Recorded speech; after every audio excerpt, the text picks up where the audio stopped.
Hello students, आज हम आपको हिंदी व्याकरण के बारे में पढ़ाएंगे। हिंदी व्याकरण में सबसे पहले हम भाषा को पढ़ेंगे।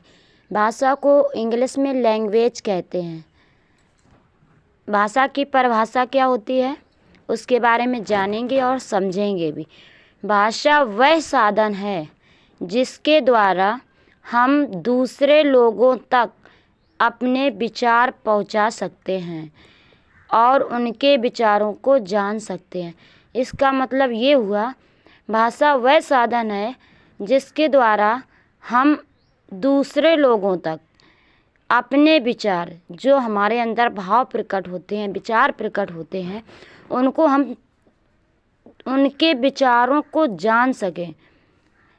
भाषा के दो रूप होते हैं, नंबर 1 मौखिक भाषा और नंबर 2 लिखित भाषा।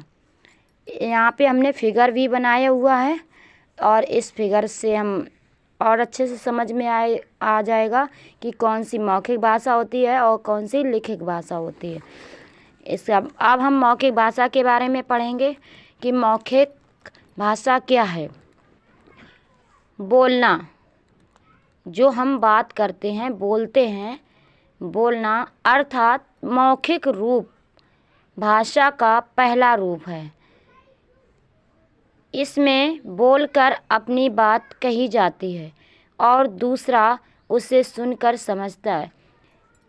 या फिर ऐसे समझ लीजिए कि जिस प्रकार हम किसी से बातचीत करते हैं, मौखिक रूप से बोलते हैं और कोई दूसरा सुन रहा होता है, वही भाषा मौखिक भाषा है। जैसे टेलीविज़न जब हम देखते हैं तो उसमें कोई दूसरा बोलता है और हम सुनते हैं, ये एक मौखिक भाषा होगी। जैसे कंप्यूटर भी है।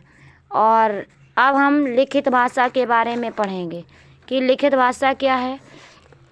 लिखित भाषा लिखना अर्थात लिखित रूप भाषा का दूसरा रूप है, जिसमें लिखकर अपनी बात दूसरों तक पहुंचाई जाती है और दूसरा पढ़कर समझता है। इसका मतलब यह हुआ, हम जो भी